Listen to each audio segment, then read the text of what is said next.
Hey guys, CCJ here. This is very informal. It is traditional for me to present you guys or come to you guys to talk over, kind of my reflections on the previous year and what I'm looking forward to, goals and, scheduling, all kind of planning and everything like that. And I am just, it's been a tough year. It's been a tough year. In a lot of ways. Um, a blessed year in a lot of ways as well.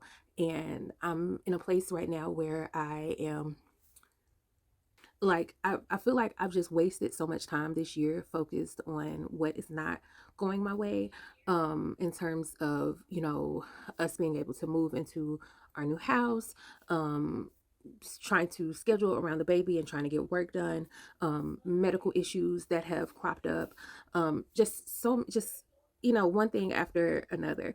Um, and I feel like I lost sight of, or not really lost sight of, I feel like I was not as focused or couldn't see the positive things as much this year. And so, what I think, I'll come back to, reflections, but what I'm really thinking about going forward into the new year is figuring out, like, kind of a focus on gratefulness and a focus on, kind of living in the moment, a focus on being present with the things that are happening.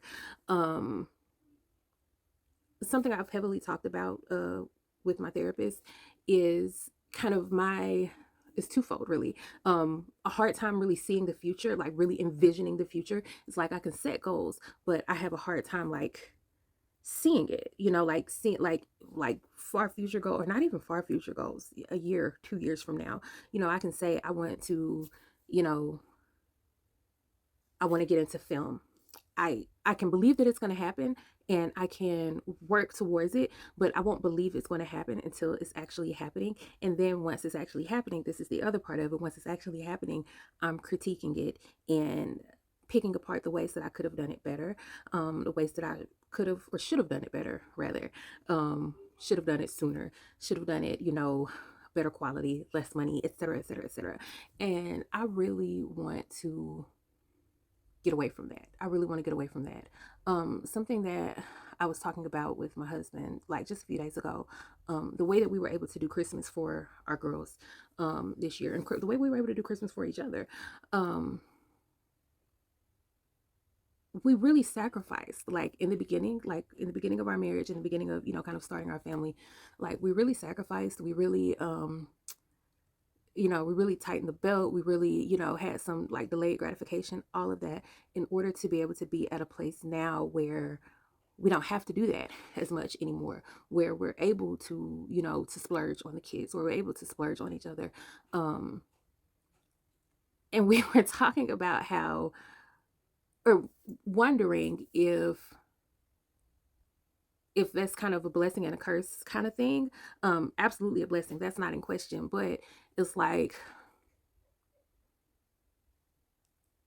it's almost like are you grinding as hard as you used to, or grinding as hard as you could, now that you don't have to do that anymore? Just thinking, like I'm one of those people. Clearly I'm one of those people who, at the end of the year and, going into the new year, I get very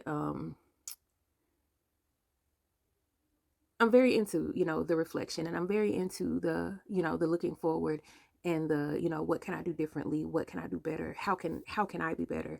But I just really want to approach it from a place of grace.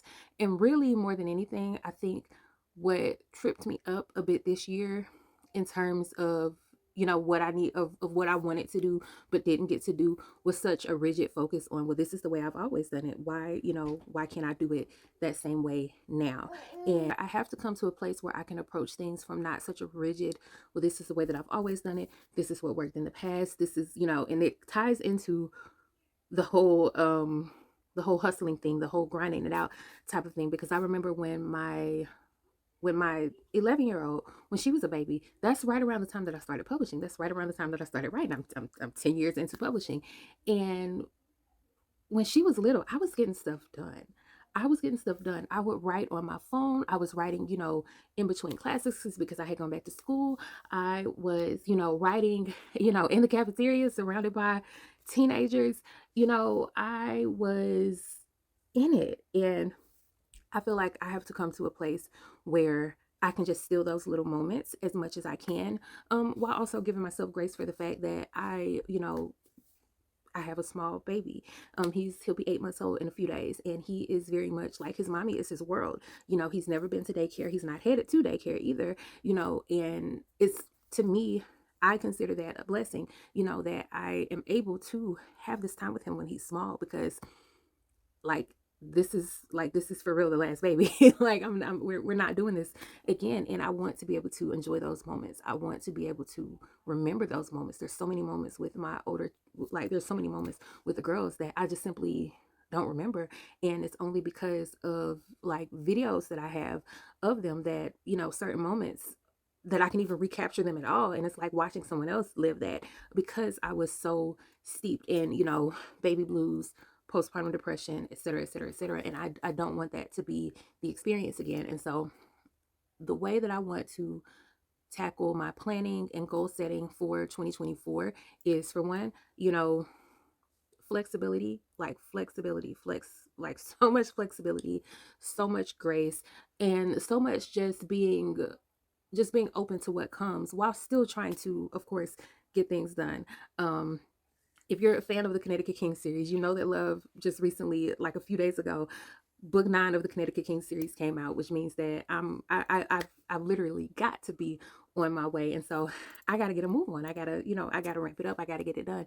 And the only way that I'm going to be able to do that is by really getting in tune with myself, and really, kind of settling in and really taking advantage of the moments that I do get while, BJ's asleep, or he's playing, because he's starting to have, a little 5-10 minutes here and there of independent play. Like, and he likes to do that, but he's busy. He's crawling, he's cruising. And so it's a lot of my attention, but there is a way to make it work.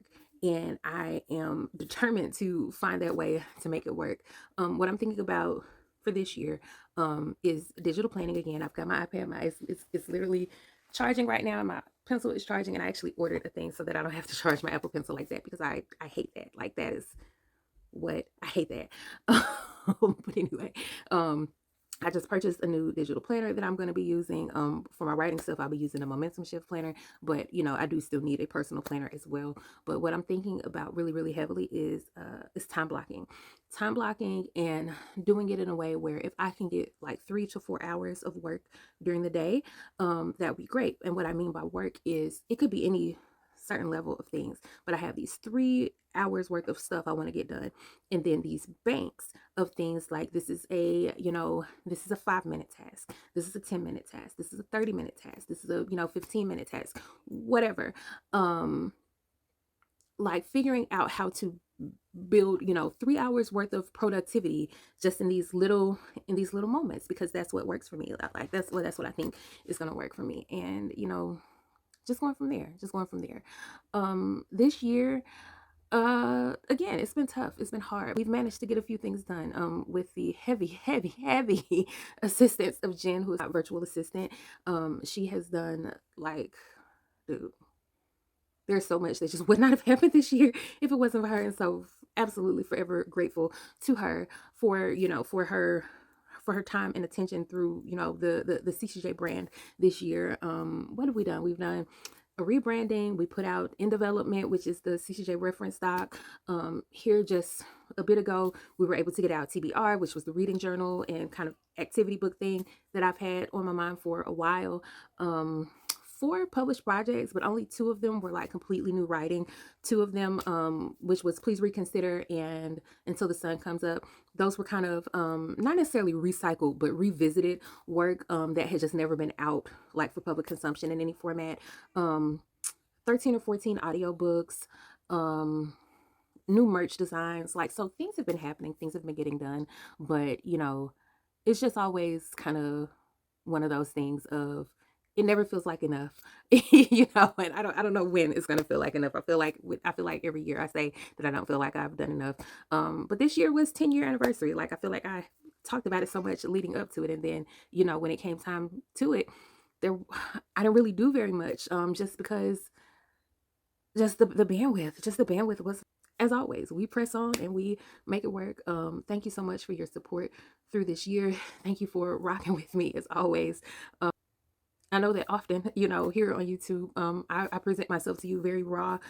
Sometimes my lips are ashy, my hair is not done, or I'm in a crazy, crazy wig or whatever else for Vlogmas. And you really, you really see me. And I appreciate, that I'm able to do that in this space, and that I'm able to, come humbly to this space and just be myself, and just, give y'all the raw and the real and the writing and the whatever else. And um here's to continuing it for another year. Bye.